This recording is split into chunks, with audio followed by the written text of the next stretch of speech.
வணக்கம் மக்களே, நம்ம இன்னைக்கு வந்திருக்கிறது கனியமுது ஷாப். உங்களின் வீட்டிற்கு தேவையான சுவையான மற்றும் ஆரோக்கியமான பொருட்கள் எல்லாம் ஒரே இடத்தில். Fresh masala items, quality cooking oil, tasty pickles and homemade thokku varieties, மேலும் நியூட்ரிஷியஸ் மில்லட்ஸ், மில்லட் ஃப்ளோர் எல்லாமே பெஸ்ட் பிரைஸ்ல அவைலபிள். ட்ரெடிஷனல் டேஸ்டும் குவாலிட்டியும் ஒரே இடத்தில். Kaniyamudhu shop, your family's healthy choice, your kitchen's best friend. வணக்கம் மக்களே, நாங்க எங்களோட கம்பெனி பாத்தீங்கன்னா ஸ்ரீ மகா கார்பன் ட்ரேடர்ஸ்.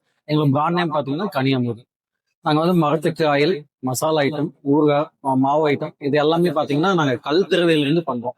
கல் திரவையில பண்ணும்போது பாத்தீங்கன்னா எந்த ஒரு ஹீட்டும் வராது. அதுல இருக்க கண்டென்ட் பாத்தீங்கன்னா நமக்கு அப்படியே கிடைக்கும். அதுல இருக்க எல்லாமே நம்ம யூஸ் பண்ணிக்கலாம். எந்த பிரச்சனை இல்லாம நல்லா யூஸ்ஃபுல்லா இருக்கும். அப்போ அப்பளம் பண்ணிட்டு இருக்கோம். எங்களோட ஷாப் பாத்தீங்கன்னா கோயம்புத்தூர்ல ஒரு ரீட்டைல் ஷாப் இருக்கு. அது இல்லாம ஈரோடு மாவட்டம் சிவகிரியில போஸ்ட் ஆஃபீஸ்க்கு அப்போசிட்ல நம்ம ரீட்டைல் அவுட்லெட் இருக்கு. நம்ம அங்க பண்ணிக்கலாம். பிளஸ் ஆன்லைன்லயும் ஏதாவது பண்ணிக்கலாம். நம்மளோட சோசியல் நெட்வொர்க்கும் அதுலயும் ஃபாலோ பண்ணிக்கலாம். ஆர்டர் பண்ணி. நன்றி, வணக்கம்.